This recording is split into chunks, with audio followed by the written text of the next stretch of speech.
About the author. Gary Furr is in the business of helping business owners make more money. He helps business owners and executives dramatically improve their individual and organizational effectiveness so that they can take their businesses to the next level and increase their bottom line revenue.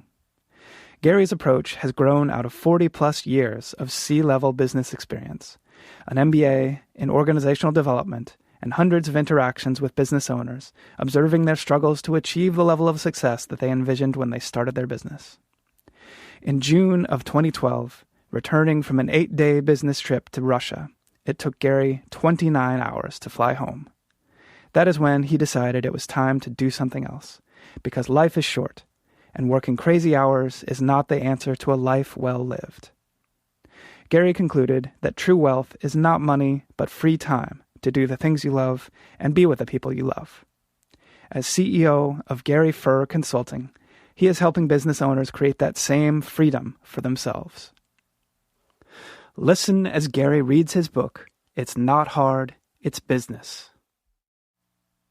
Chapter 4. Strategy Counts. Strategy is a bigger topic than this short book can cover. I mention it here, however, because strategy is one of the fundamental steps to success. We will talk about it briefly with the understanding that strategy is a topic worthy of its own book.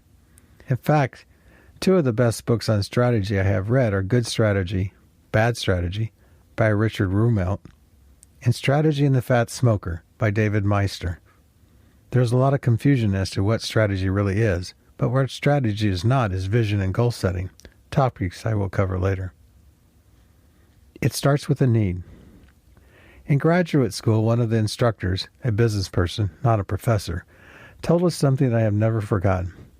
He said that business was relatively simple and amounts to this: find a need, fill the need, and collect a check. Then he added, don't screw it up in the middle because most business owners do screw it up. Find a need, fill the need, collect a check. To me, this is the heart of good strategy: finding the need and figuring out how you will meet that need. Knowing what problem you are solving and how you will solve it is strategy. Then you organize your business in such a way that it can meet the needs in the most efficient and effective manner. According to research by Nathan Furr and Jeff Dyer in their book The Innovator's Method, the most successful companies do not just offer products that are easier to use. They offer products that delight their customers. How do you delight your customers? By meeting their needs and solving their problems. The authors go on to say that you have to first deeply understand the customer's problem, pain, or desire. They describe it as the job to be done, and it comes from understanding a problem in a way that others have not, and then going beyond the customer's expectations in providing a solution. As Richard Rumelt says in Good Strategy, Bad Strategy, a good strategy has an essential logical structure and a set of coherent actions. He illustrates with Apple and Steve Jobs. In 1997, 2 months from bankruptcy, Steve Jobs returned to Apple as interim CEO. Steve did the unexpected and shrunk Apple down to a more suitable size to be a niche producer in the highly competitive personal computer business. He cut Apple back in order for the business to survive.